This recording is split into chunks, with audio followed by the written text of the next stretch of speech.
Hi guys, how are you? I hope you all are fine. आशा है कि आप सभी अच्छे होंगे। आज मैं फिर से पर्दे के पीछे ही हूँ। मेरी सिर्फ पेन ही दिखेगा आज भी। ओके, पिछले लेक्चर में हमने बेसिकली अपना रेयरर से डेंसर की तरफ का जो सारा फंडा था वो ख़त्म कर दिया था। बेसिकली एक्चुअल में डेंसर से रेयरर की तरफ जब रे जाती थी तो उसका हमने सारा फंडा क्लियर कर दिया था, कनकेव के लिए भी तो कन्वेक्स के लिए भी। तो आज का जो हमारा टॉपिक है that is refraction for denser to rarer. आज उल्टा है भाई साहब, डेंसर से रेयरर की तरफ है फॉर कनकेव स्फेरिकल सरफेस के लिए, ओनली फॉर वर्चुअल इमेज। क्योंकि आपको पता है कि जो आपका कनकेव स्फेरिकल मिरर होता सरफेस होता है it always form an virtual image. तो आइए जरा हम रे डायग्राम को समझते हैं और इसको समझने की कोशिश करते हैं। बेसिकली आज हम डेंसर से रेयरर की तरफ जा रहे हैं तो डायग्राम उल्टी बनेगी। मतलब ऐसे इस तरफ ले रहे थे, आज हम इस तरफ लेंगे ताकि रे यहाँ से जाए ना, ऑब्जेक्ट यहाँ रख पाए हम, लेफ्ट हैंड साइड पे ऑब्जेक्ट की पोजीशन हो जो होनी चाहिए एक्चुअल में। तो इसीलिए हमने डायग्राम को उल्टा बनाया है। This is concave spherical surface and this is the refractive index μ2। Denser के लिए μ2 लिया जाता है and μ1 for the rarer medium. मान लीजिए आपने ऑब्जेक्ट कहीं यहां पर रखा, प्रिंसिपल एक्सिस डेंसर मीडियम के अंदर, यहां से रे आई और जैसे ही यहां पर पहुंची, आपको एक बात पता होगी कि जब रे ऑफ लाइट डेंसर से रेयरर मीडियम की तरफ ट्रेवल करती है तो वो नॉर्मल से अवे जाती है, ना कि टुवर्ड्स आती है। मतलब कि नॉर्मल लाइन जो आपने ड्रॉ की है, जैसे सी को मान के चलते ना, सेंटर से हम नॉर्मल खींचते हैं तो यहां एंगल गामा बन जाता है, ऑब्जेक्ट का अल्फा बनता है। ठीक है, यहां पर नॉर्मल और ऑब्जेक्ट की इंसिडेंट लाइट रे के बीच में जो angle that is angle of incidence होता है। और यहां पर हमने ए पार्ट दे दिया, पॉइंट दे दिया यहां पर। ठीक है, इस पॉइंट को ए पॉइंट दे दिया। अब यहां पर बेसिकली ये रे ऊपर की तरफ जाएगी। अब आप सोच रहे होंगे क्यों जाएगी? क्योंकि जब भी लाइट डेंसर से रेयरर में एंटर करती है तो it can't towards the normal. कभी भी ये नॉर्मल की तरफ नहीं जाती, हमेशा ये क्या करती है, नॉर्मल से दूर भागती है। तो बेसिकली ये हमेशा दूर भागती है, नॉर्मल की तरफ नहीं जाएगी। नॉर्मल से दूर भागेगी तो लाइट जो है ऊपर की तरफ होगी। तो यहां पर एंगल जो बनेगा, दिस इज ए रिफ्रैक्टेड रे and this is a normal रे। तो रिफ्रैक्टेड रे और नॉर्मल रे के बीच का जो एंगल है that is called as the angle of refraction. Sign convention भी यही समझ लेते हैं। और यहां पर हमने परपेंडिकुलर एम भी खींचना है, आपको अच्छे से पता है। बेसिकली ऑब्जेक्ट डिस्टेंस यहां पी से खींचा जाएगा इस तरफ, ओ तक, O to P that is -u, क्योंकि इंसिडेंट लाइट के अगेंस्ट है ये। और पी से आई की तरफ -v that is image distance, आप क्लियरली चेक कर रहे होंगे। और पी से सी की तरफ that is radius of curvature that is +r। तो ये डायग्राम आपको क्लियर हो गया होगा। अब बेसिकली हम डेरिवेशन की बात करते हैं। आपको पता है जब भी रिफ्रैक्शन होता है तो आप स्नेल्स लॉ अप्लाई करते हैं। जिस मीडियम में एंटर कर रहे हैं उसके रिस्पेक्ट में स्नेल्स लॉ अप्लाई किया जाता है। और जैसे यहां पर μ2 है तो आप लिखेंगे μ2 sine of I is equal to, यहां एंटर कर रही है तो μ1 साइन ऑफ आर। बेसिकली यही, ये देखिए, applying Snell's law at 8, A point पर स्नेल्स लॉ अप्लाई करने पर μ2 sine iota is equal to μ1 sine R, star equation दे दीजिए। और मैंने बार बार रिपीट नहीं करेंगे, स्मॉल एंगल्स के लिए sine i replaces by i, because why this can be written, because अगर आप क्या करते हैं, लिमिट थीटा की 0 पुट करते हैं तो आप अच्छे से जानते हैं साइन थीटा अपॉन थीटा आपका माना जाता है 1, तो sine theta is equal to theta बन जाता है। तो basically sine I is equal to I ले लिया जाएगा और एंगल स्मॉल होगा तो 10 से रिप्लेस कर दिया जाता है। तो basically μ2 I is equal to μ1 r। अब देखिए फर्स्ट इक्वेशन डाल दी। अब हमारा काम है ट्राइंगल्स को देखना। सबसे पहले ऑब्जेक्ट की ट्राइंगल देखते हैं। तो ट्राइंगल ली जाएगी आपकी बेसिकली ओ ए सी।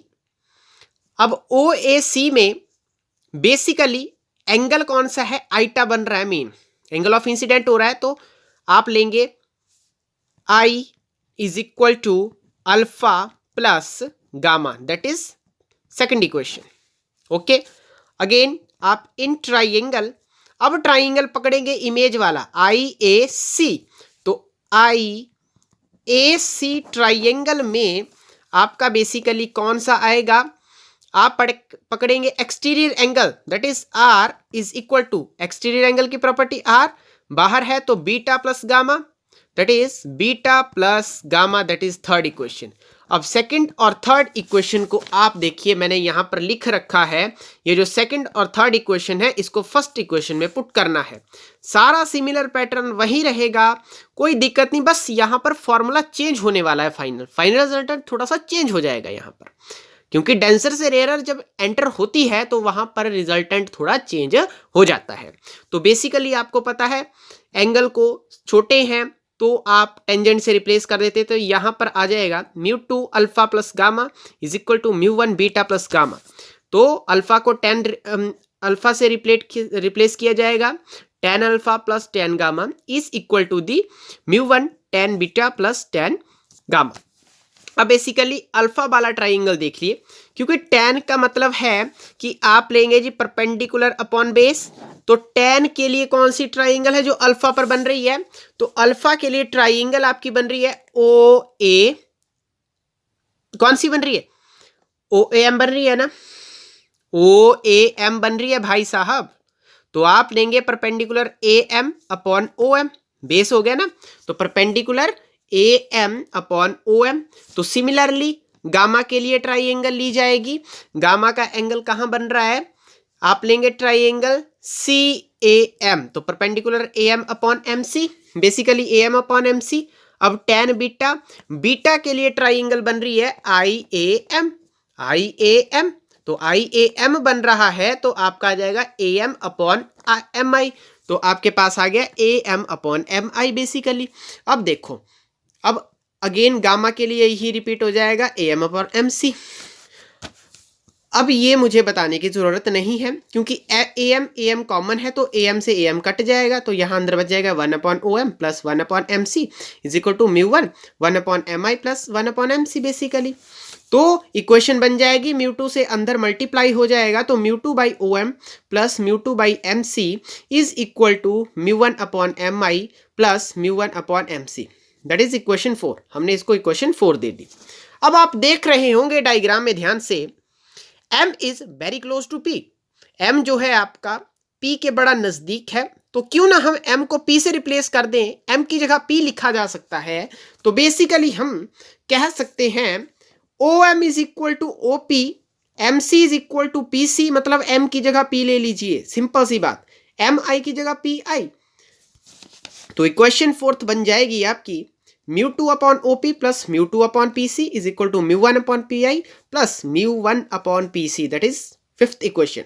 अब जब साइन कन्वेंशन अप्लाई करेंगे, तो साइन कन्वेंशन आपने पहले से पढ़ रखे हैं, मैंने पहले ही आपको बता दिया है स्टार्टिंग में कि सबसे पहले वैल्यू ली जाएगी किसकी, ऑब्जेक्ट डिस्टेंस। तो ऑब्जेक्ट डिस्टेंस ओ पी, तो ओ पी आपका नेगेटिव लिया जाएगा माइनस यू, बिकॉज रे इस तरफ ले जा रही है जबकि आपका ऑब्जेक्ट का डिस्टेंस इस तरफ डिनोट किया जा रहा है, यहां से मेजर पोल से किया जा रहा है सेम। अब आई पी पी आई, मतलब पी आई आपका माइनस वी लिया जाएगा, that is image distance from the pole, और पोल से सेंटर ऑफ कर्वेचर तक का डिस्टेंस पॉजिटिव रहेगा प्लस आर, क्यों, क्योंकि ये तो रे की तरफ ही मेजर किया जा रहा है आगे को। तो आप भर सकते हैं इक्वेशन 5 में value mu two upon OP आपका माइनस यू हो सकता है, पीसी आपका प्लस आर हो जाएगा is equal to mu one upon P I की वैल्यू प्लस वी हो जाएगी plus mu one upon PC, PC की आपने क्या ले रखी है, प्लस आर ले रखी है। अब बेटा आपने करना क्या है, आर आर वाला एक साइड ले जाएं और वी वाला एक साइड ले जाएं, तो basically mu two by you. अब देखो ये v वाला इस साइड लेके जाना है आपने, तो बेसिकली क्या होगा, ध्यान से समझे बेटा, कि ये माइनस का v है, इस तरफ आएगा तो बेटा प्लस का हो जाएगा, तो plus mu one upon v is equal to mu one upon r. अब देखो म्यू टू अपॉन आर को आपने इस तरफ लेके जाना है, तो पॉजिटिव का नेगेटिव में सिंबल चेंज हो जाएगा, तो माइनस बन गया म्यू टू अपॉन आर। अब यहां पर देखो इक्वेशन चेंज हो जाएगी, that is mu two upon minus u plus mu one upon v is equal to mu one upon mu one minus mu two upon r. यहां पर equation थोड़ी अलग होगी, जबकि आपने रेयर से डेंसर की तरफ फॉर्मूला पढ़ा था माइनस म्यू, आपने जो फॉर्मूला पढ़ा था वहां पर था mu two minus mu one upon r. अब यहां पर डेंसर से रेयर की तरफ हो जाता है mu one minus mu two upon r, ये यहां पर चेंज आ जाता है। तो प्लीज आप इस बात का अच्छे से ख्याल जरा रखें। तो आप बेसिकली म्यू को एन से रिप्लेस कर सकते हैं। अब जो हम नेक्स्ट लेक्चर में कन्वेक्स के लिए केस करेंगे उसके लिए भी सेम फार्मूला, मतलब रेयरर से डेंसर की तरफ सेम फार्मूला और डेंसर से रेयरर की तरफ अलग से, बल्कि सेम फार्मूला वो होगा दो कंपैरिजन के लिए। तो आप, आई होप ये आपको समझ आ गया होगा। अब इस तरह का एक लेक्चर रहता है, एक टॉपिक रहता है, वो हम कल कर लेंगे और उसके बाद हम लेंस की स्टार्टिंग कर देंगे। तो आई होप आप गाइस सभी को समझ आया होगा। तो so thank you and have a nice day, best of luck.